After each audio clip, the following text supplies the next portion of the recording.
नमस्कार दोस्तों, मैं प्रशांत आप सबका स्वागत करता हूं। लोअर पीसीएस और RO ARO mains GS mock test का ये मेरा 16वां वीडियो है। इससे पहले इस सीरीज के कुल 15 वीडियो इस चैनल पे अपलोड किए जा चुके हैं। अगर अभी तक आपने उन्हें ना देखा हो तो आप इस चैनल पे चले जाइए, वहां पर आपको जीएस मार्क टेस्ट के नाम से एक प्लेलिस्ट मिलेगी।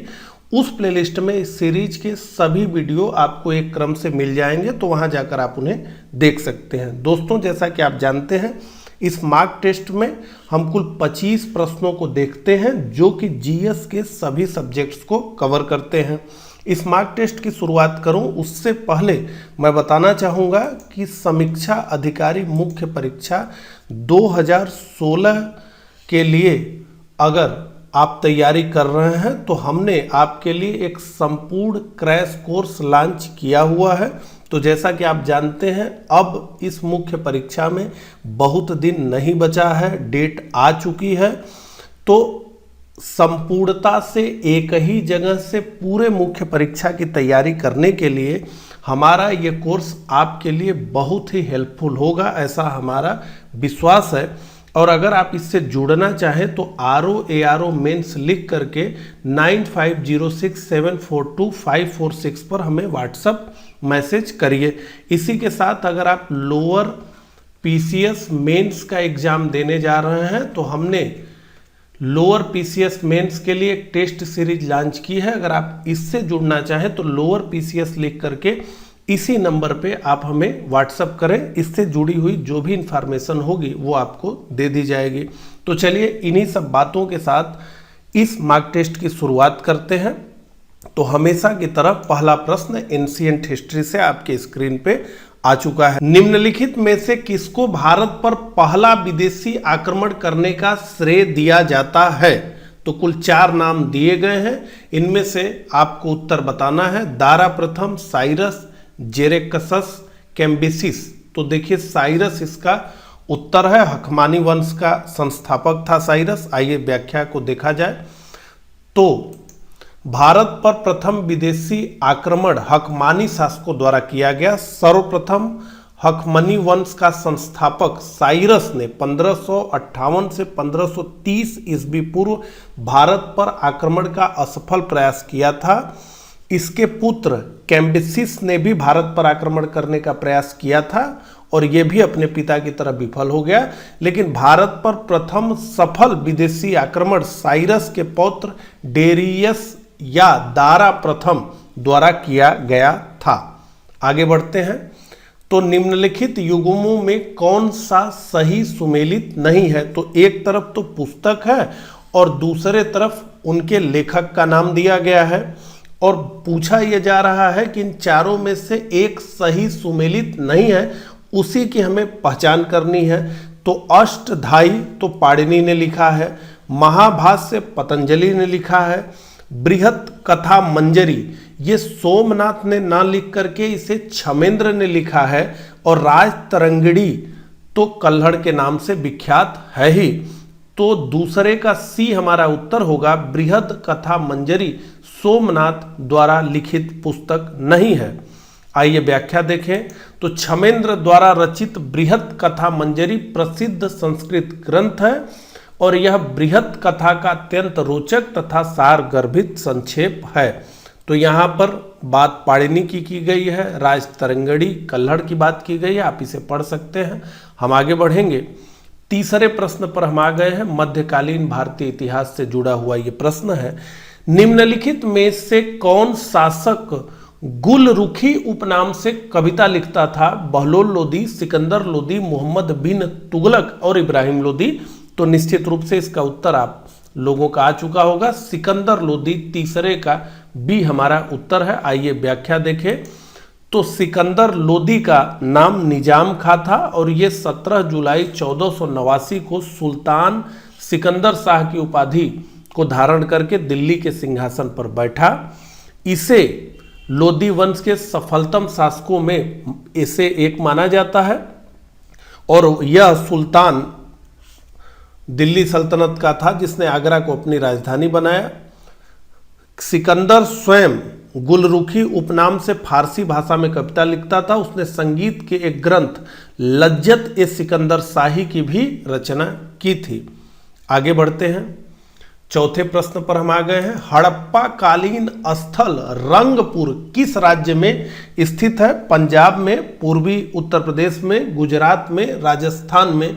तो इसका उत्तर है हड़प्पा कालीन स्थल रंगपुर गुजरात राज्य में स्थित है। तो यहाँ पर बहुत डिटेल में व्याख्या लिखी गई है, इसे आप जो है पढ़िए। हम आगे बढ़ेंगे। तो पांचवें प्रश्न पर हम आ गए हैं। आधुनिक भारतीय इतिहास से ये पूछा गया प्रश्न है राष्ट्रीय आंदोलन का। दी गई घटनाओं के निम्नलिखित कालानुक्रमों में कौन सा सही है ये बताना है, माने इनका क्रम क्या रहा है ये पूछा जा रहा है। तो देखिए, एक चीज अगर आप ध्यान से पढ़ते होंगे तो ये आपको पता हो सकता है कि द कैबिनेट मिशन प्लान सबसे अंत में आया था, और अगर ये आपको पता है तो आपको ये पता चल गया कि ए और बी में से कोई आपका एक उत्तर होगा, सी और डी तो रिलेवेंट नहीं है। तो पहले सविनय अवज्ञा आंदोलन हुआ, उसके बाद क्रिप्स मिशन आया, और फिर उसके बाद कैबिनेट मिशन प्लान आया। तो सविनय अवज्ञा आंदोलन 1930, क्रिप्स मिशन 1942 और कैबिनेट मिशन प्लान 1946, ये क्रम है। छठे प्रश्न पर हम आ गए हैं। 802 ईस्वी को बसीन की संधि पर हस्ताक्षर किनके मध्य हुआ था? बहुत महत्वपूर्ण संधि बसीन की संधि अंग्रेजों तथा बाजीराव प्रथम, अंग्रेजों तथा बाजीराव द्वितीय, फ्रांसीसियों तथा बाजीराव प्रथम और डचों तथा बाजीराव द्वितीय। तो कुल मिलाकर के ये एक आसान प्रश्न है। अंग्रेजों तथा बाजीराव द्वितीय के मध्य बसीन की संधि हुई थी, और इस प्रकार से मराठों का पेशवा अंग्रेजों के पैरों में जाकर के लौट गया और सुरक्षा के बदले अपनी स्वतंत्रता को अंग्रेजों के हाथों में गिरवी रख दिया। तो ये बहुत महत्वपूर्ण संधि रही अंग्रेजों के लिहाज से, ठीक है। तो सहायक संधि हो गई ये। सातवें प्रश्न पर हम आ गए हैं। जब नेपोलियन की शक्ति के सामने यूरोप में साम्राज्य धाराशाही हो रहे थे, तब किस गवर्नर जनरल ने भारत में ब्रिटिश पताका फहराए रखी? तो जब यूरोप में सबकी हालत पतली कर चुका था नेपोलियन, तब भारत में ब्रिटिश झंडे को कौन जो है मजबूती के साथ लहरा रहा था? Lord Dalhousie, Lord Cornwallis, Lord बेलेजली और लॉर्ड हेस्टिंग। तो निश्चित रूप से सातवें का सी उत्तर है, लॉर्ड वेलेजली केवल और केवल होलकर इसके सामने टिका, बाकी सबका टीपू सुल्तान का भी इसी ने अंत किया। तो ये इस तरीके से जब नेपोलियन की शक्ति के सामने यूरोप के साम्राज्य धाराशाही हो रहे थे, तब लॉर्ड वेलेजली ने भारत में ब्रिटिश पताका फहराए रखी। भारत में सहायक संधि का प्रयोग लॉर्ड वेलेजली द्वारा किया गया, जिसका उद्देश्य ब्रिटिशों के प्रभुत्व को स्थापित करना था। आठवें प्रश्न पर हम आ गए हैं। टर्की का कौन सा नगर पश्चिम का द्वार कहलाता है? अदन, अंकारा, इस्तांबुल और इजमीर। तो आसान प्रश्न है, इसका उत्तर आप जानते हैं, इस्तांबुल को पश्चिम का द्वार कहा जाता है। नौवें प्रश्न पर हम आ गए हैं। नए नामों और पुराने नामों के साथ देशों का निम्नलिखित में से कौन सा एक युग्म सही सुमेलित है? तो तीन सही सुमेलित नहीं है, एक ही सही सुमेलित है, और उसी को पहचानना है आपको। तो kingdom of Eswatini Swaziland, Malawi Rhodesia, Botswana Nyasaland, Zimbabwe Ceylon. तो इसमें से केवल ए सही सुमेलित है, किंगडम ऑफ इस्वातिनी स्वाजीलैंड। तो अफ्रीकी देश स्वाजीलैंड के राजा मशवाती थर्ड ने ब्रिटिश शासन से आज़ादी के 50 वर्षों के बाद अपने देश का नाम किंगडम ऑफ इस्वातिनी रखा। इसका अर्थ है स्वाजिस इस्वातिनी की भूमि। तो जिम्बाब्वे को पहले हमने एक प्रश्न में इसे देखा भी था, दक्षिणी रोडेशिया या रोडेशिया गणराज्य या जिम्बाब्वे रोडेशिया के नाम से जाना जाता था। इसी तरीके से और भी तथ्य इसमें दिए गए हैं। हम आ गए हैं 10वें प्रश्न पर। बहुत ही सुंदर सा प्रश्न है। अवसादी चट्टानों के विषय में दिए गए निम्नलिखित कथनों पर विचार करना है। कुल 5 कथन हैं, तो जितना अधिक कथन उतना ज्यादा कठिन प्रश्न। तो इनका निर्माण पृथ्वी की सतह पर जलीय तंत्र द्वारा हुआ है। इन चट्टानों में सीसा, जस्ता, क्रोमाइट, सोना, प्लेटिनम पाया जाता है। परतदार चट्टानों में जीवाश्म पाया जाता है। आगरा का किला और दिल्ली का लाल किला बलुआ पत्थर नामक अवसादी चट्टानों से बना है। दामोदर, महानदी, गोदावरी नदियों के बेसिन की अवसादी चट्टानों में कोयला पाया जाता है। अब इतने ज़्यादा फैक्ट अवसादी चट्टानों से पूछा गया है और इसमें से ये गलत है। अवसादी चट्टानों में सीसा, जस्ता, क्रोमाइट, सोना, प्लेटिनम नहीं पाया जाता है। तो इस प्रकार से 1, 3, 4 और 5, तो 1, 3, 4 और 5 हमें कहाँ दिख रहा है? बी में दिख रहा है, तो बी हमारा उत्तर होगा। ये व्याख्या देखें। तो पृथ्वी तल पर आग्नेय व रूपांतरित चट्टानों के अपर्दन व निक्षेपण के फलस्वरूप निर्मित चट्टानों को अवसादी चट्टान कहते हैं। अवसादी चट्टानों में बलुआ पत्थर, चूना पत्थर, चाक, डोलोमाइट, कांग्लोमेरेट आदि हैं। तो अवसादी चट्टानें परतदार होती हैं। इनमें वनस्पति और जीव जंतुओं का जीवाश्म पाया जाता है। इन चट्टानों में लौह अयस्क, फास्फेट, कोयला, सीमेंट बनाने की चट्टान पाई जाती है। खनिज तेल अवसादी चट्टानों में पाया जाता है। दामोदर, महानदी और गोदावरी नदी बेसिनों की अवसादी चट्टानों में कोयला पाया जाता है। आगरा का किला और दिल्ली का लाल किला बलुआ पत्थर नामक अवसादी चट्टानों से ही बना हुआ है। 11वें प्रश्न पर हम आ गए हैं। निम्नलिखित कथनों में से कौन सा से सही है? तो कुल 3 कथन हैं। कौन से सही है ये पूछा जा रहा है।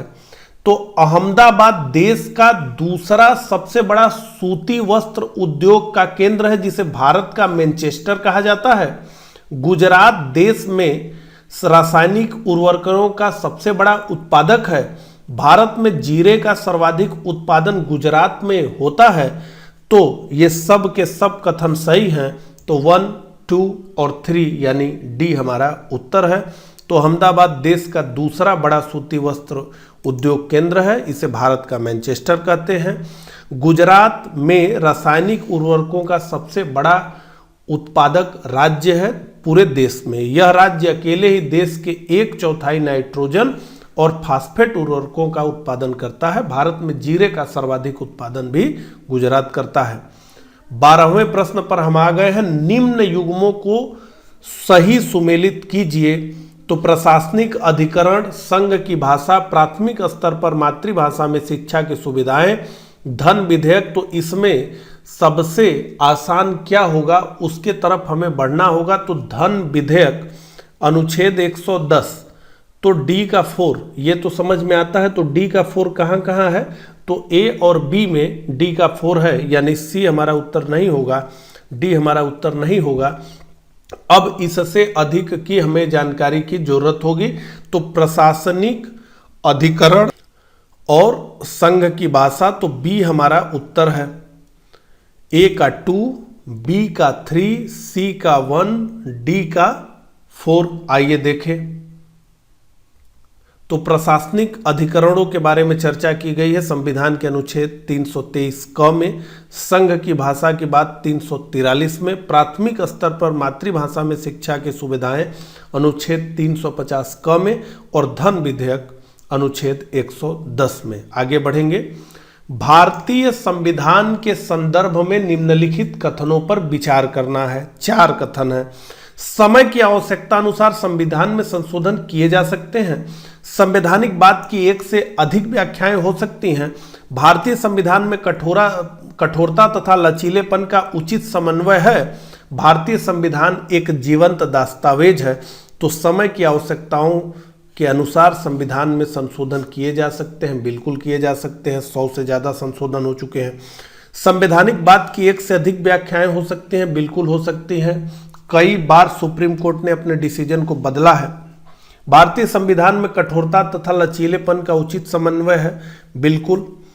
संविधान में कई ऐसे प्रावधान हैं जिनमें साधारण बहुमत से भी संशोधन हो जाता है, और कई ऐसे प्रावधान हैं जिनमें 2/3 बहुमत की आवश्यकता होती है और आधे राज्यों के भी अनुसमर्थन की आवश्यकता होती है। भारतीय संविधान एक जीवंत दस्तावेज है। बिल्कुल भारतीय संविधान एक जीवंत दस्तावेज है। ये समय के साथ जो है बदलाव इसमें होते रहते हैं। तो 13 का डी हमारा उत्तर है। उपरोक्त सभी सत्य हैं।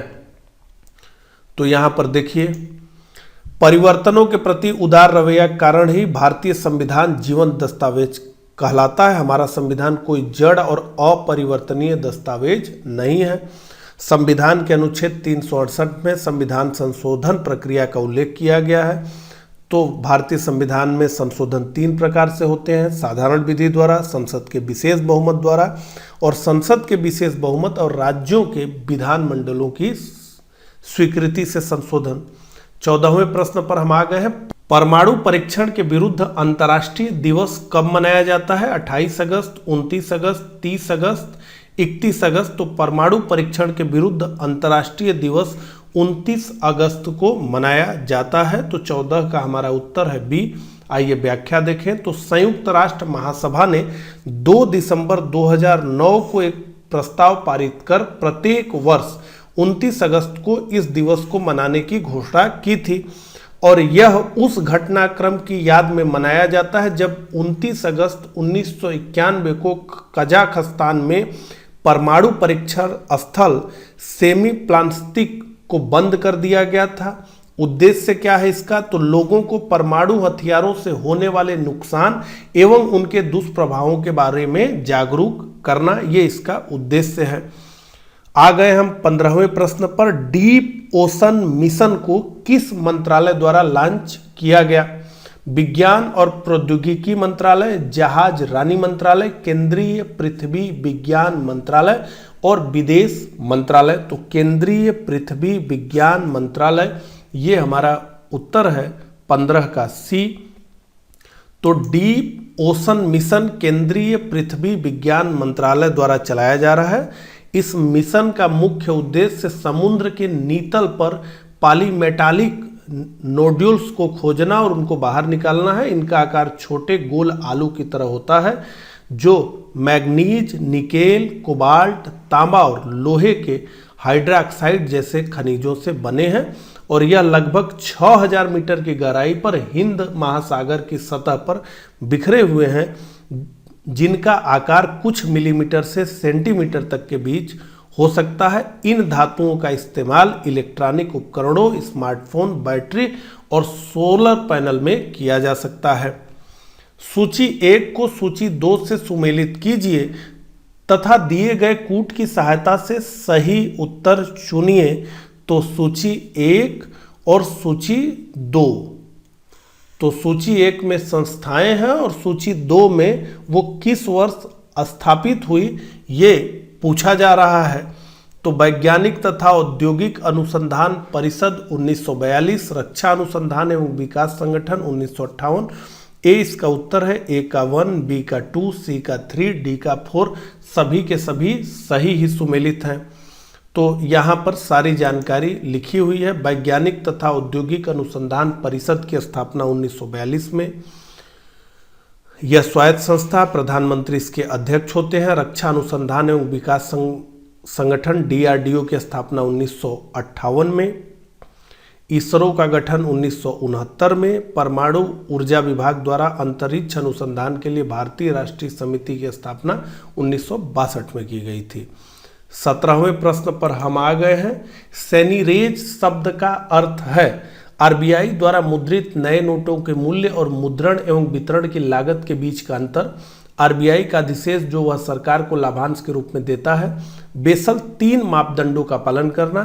9% पूंजी पर्याप्तता अनुपात बनाए रखना। तो ये RBI द्वारा मुद्रित नए नोटों के मूल्य और मुद्रण एवं वितरण की लागत के बीच का अंतर है, जो कि सरकार की कमाई होती है। ठीक है, तो यहाँ पर व्याख्या लिखी गई है, आप देख सकते हैं। हम आगे बढ़ेंगे। 18वें प्रश्न पर हम आ गए हैं। बाली फिनटेक एजेंडा के संबंध में निम्नलिखित कथनों पर विचार करना है। 2 कथन है। इस एजेंडा का आरंभ अंतर्राष्ट्रीय मुद्रा कोष और संयुक्त राष्ट्र संघ ने किया है। बाली फिनटेक एजेंडा का संबंध वित्तीय प्रौद्योगिकी से है। तो इन दोनों कथनों में से केवल 1, केवल 2, सभी कोई नहीं। तो बी केवल 2। आइए व्याख्या देखें। तो बाली फिनटेक एजेंडा का प्रारंभ अंतर्राष्ट्रीय मुद्रा कोष और विश्व बैंक ने किया है। यहां पर क्या था, अंतर्राष्ट्रीय मुद्रा कोष और संयुक्त राष्ट्र संघ, ठीक है। इस एजेंडे का संबंध फाइनेंशियल प्रौद्योगिकी से है। बाली फिनटेक एजेंडा 12 नीतिगत तत्वों का समुच्चय है। इसका निर्माण सदस्य देशों की वित्तीय प्रौद्योगिकी में तीव्र प्रगति के लाभों और अवसरों का उपयोग करने और त्वरित उत्पन्न जोखिमों का प्रबंधन करने में सहायता के लिए किया गया है। 19वें प्रश्न पर हम आ गए हैं। एशियाई अवसंरचना निवेश बैंक AIIB के संबंध में निम्नलिखित कथनों पर विचार करना है। कुल 3 कथन दिया गया है। यह एक बहुपक्षीय बैंक है जिसका मुख्यालय चीन के संघाई में स्थित है। इसकी अधिकृत पूंजी 1000 बिलियन डॉलर है। इसमें भारत को दूसरा सबसे बड़ा मतदान प्रतिशत अधिकार प्राप्त है।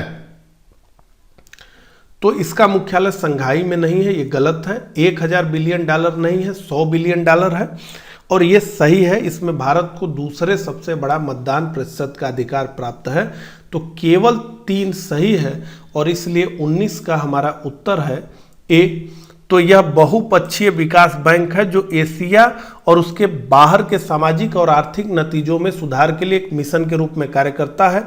इसका मुख्यालय संघाई में नहीं, बीजिंग में है। इसका गठन 2016 में 100 बिलियन डॉलर की प्रतिबद्ध पूंजी के साथ किया गया। वर्तमान में 93 अनुमोदित सदस्य हैं इसके। चीन सबसे ज़्यादा 26% वोटिंग शेयर के साथ इसका सबसे बड़ा हिस्सेदार है। भारत 7% वोटिंग शेयर के साथ इसका दूसरा सबसे बड़ा हिस्सेदार है। 20वें प्रश्न पर हम आ गए हैं। रेणुकूट स्थित एल्युमिनियम की फैक्ट्री हिंडाल्को का वहां स्थित होने का मूल कारण क्या है? तो एक कॉन्सेप्चुअल प्रश्न है ये। कच्चे माल की निकटता, बिजली की प्रचुर आपूर्ति, प्रभावी परिवर्तन नेटवर्क और बाजार की निकटता। तो 20 का उत्तर है बिजली की प्रचुर आपूर्ति। आइए व्याख्या देखें। तो बॉक्साइट धातु को शुद्ध करके सफेद एल्यूमिना प्राप्त करने के लिए एल्यूमिनियम के कारखानों को सर्वाधिक विद्युत की आवश्यकता होती है। अतः एल्युमिनियम उद्योग बिजली उत्पादन केंद्र के निकट स्थापित किए जाते हैं। रेणुकूट उत्तर प्रदेश स्थित एल्युमिनियम कारखाना रिहंद विद्युत योजना के अंतर्गत ओबरा के पास स्थित है। 21वें प्रश्न पर हम आ गए हैं। न्यूनतम जनसंख्या घनत्व वाला राज्य है मिजोरम, सिक्किम, मणिपुर, अरुणाचल प्रदेश। तो निश्चित रूप से इसका उत्तर है अरुणाचल प्रदेश। आइए व्याख्या देखें। तो न्यूनतम जनसंख्या घनत्व वाले 5 राज्यों की लिस्टिंग है यहाँ। अरुणाचल प्रदेश प्रति वर्ग किलोमीटर 17, मिजोरम 52, सिक्किम 86, मणिपुर 115 और नागालैंड 119। 22वें प्रश्न पे हम आ गए हैं। UPSIDC द्वारा विशिष्ट उद्योगों हेतु पार्क स्थापित किए गए हैं। उस पार्क को चिन्हित करिए जिसका स्थान सही नहीं दिखाया गया है। Agro park Lucknow, apparel park Noida, plastic city Kanpur, leather technology Unnao. तो अप्रैल पार्क नोएडा ये सही नहीं है। आइए व्याख्या देखें। तो अप्रैल पार्क गाजियाबाद एवं कानपुर में स्थित है। उत्तर प्रदेश में नॉलेज पार्क की स्थापना ग्रेटर नोएडा। यहाँ पर विभिन्न प्रकार की तकनीकी संस्थान खोले गए हैं। ये शिक्षा का प्रमुख केंद्र बन गया है। देश का तीसरा व उत्तर प्रदेश का पहला बायोटेक्नोलॉजी पार्क लखनऊ में स्थापित किया गया है। देश में ऐसे पहले व दूसरे पार्क क्रमशः चेन्नई व हैदराबाद में है। उत्तर प्रदेश का प्रथम ऊर्जा शिक्षा पार्क प्रयागराज को बनाया गया है। भारत का पहला खगोलीय पार्क लखनऊ में बनाया गया है। देश के इस पहले खगोलीय पार्क में धूप घड़ी, जल घड़ी, नाड़ी यंत्र, वास्तु उद्यान तथा एक वर्ल्ड वॉल क्लॉक भी है जिससे हर देश के समय का पता चलता है। तो बहुत सारी जानकारी आपको मिली। 23वें प्रश्न पर हम आ गए हैं। किस राज्य की विधानसभा ने प्रदेश को संविधान की 6ठी अनुसूची के अधीन लाने से संबंधित प्रस्ताव को पारित किया है? तो इसका उत्तर है अरुणाचल प्रदेश। आइए थोड़ी व्याख्या देखें। तो अरुणाचल प्रदेश विधानसभा ने प्रदेश को यानी अरुणाचल प्रदेश को संविधान की 6ठी अनुसूची के अधीन लाने से संबंधित प्रस्ताव को पारित किया है। वर्तमान में संविधान की 6वीं अनुसूची के अंतर्गत असम, मेघालय, मिजोरम और त्रिपुरा के 10 स्वायत्त जिला परिषदें सम्मिलित हैं।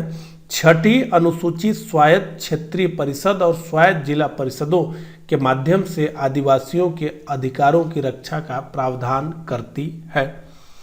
24वें प्रश्न पर हम आ गए हैं। भारत का पहला अंतर्राष्ट्रीय महिला व्यापार केंद्र किस राज्य में स्थापित किया जाएगा? भारत का पहला अंतर्राष्ट्रीय महिला व्यापार केंद्र किस राज्य में स्थापित किया जाएगा? तो ये केरल में स्थापित किया जाएगा। 24 का हमारा उत्तर है बी। आइए व्याख्या देखें।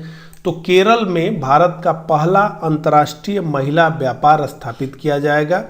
इसे IWTC संयुक्त राष्ट्र सतत विकास लक्ष्यों सस्टेनेबल डेवलपमेंट गोल्स के अनुरूप स्थापित किया जाएगा। भारत में यह अपनी तरह का पहला केंद्र होगा जो महिला उद्यमिता को गति प्रदान करेगा। यह एक व्यवसाय को शुरू एवं विस्तार करने और वैश्विक स्तर पर अपने उत्पादों को मार्केट करने के लिए घर से दूर एक सुरक्षित स्थान प्रदान करेगा। अंतिम प्रश्न पर हम आ गए हैं और बड़ा ही रोचक प्रश्न है। निम्न में से किस भारतीय मूल की जासूस को ब्रिटेन के ब्लू प्लाक सम्मान से सम्मानित किए जाने की घोषणा की गई है? सहमत खान, नूर इनायत खान, संगीता सिंह, प्रभजोत कौर। तो नूर इनायत खान इसका उत्तर है। आइए थोड़ी व्याख्या देखें। तो भारतीय मूल की जासूस नूर इनायत खान को ब्रिटेन के ब्लू प्लाक सम्मान से सम्मानित किए जाने की घोषणा की गई थी। तो ये कौन थे? द्वितीय विश्व युद्ध में ब्रिटेन के लिए नूर इनायत खान जासूसी करने वाली भारतीय मूल की महिला थी। वे मैसूर के शासक टीपू सुल्तान के वंशज और भारतीय सूफी संत हजरत इनायत खान की बेटी थी। इस सम्मान के तहत सेंट्रल लंदन स्थित पूर्व आवास के बाहर उनके कार्यों के बारे में विवरण देते हुए एक पट्टिका लगाई जाएगी जहां वे द्वितीय विश्व युद्ध के दौरान जासूस के तौर पर रहीं। इनायत यूरोप में ब्रिटेन की पहली मुस्लिम युद्ध नायिका थी और उन्हें 1949 में मरणोपरांत जॉर्ज क्रॉस सम्मान से सम्मानित किया गया। 1944 में 30 वर्ष की आयु में नाजियों ने उन्हें बंदी बना लिया और बाद में उनकी हत्या कर दी थी। तो इस प्रकार से इस मॉक टेस्ट में कुल 25 प्रश्नों को हमने देखा। अपना स्कोर आप कमेंट बॉक्स में जरूर बताइएगा। मिलता हूं इसी तरह के अगले वीडियो में, तब तक के लिए आप सभी को नमस्कार।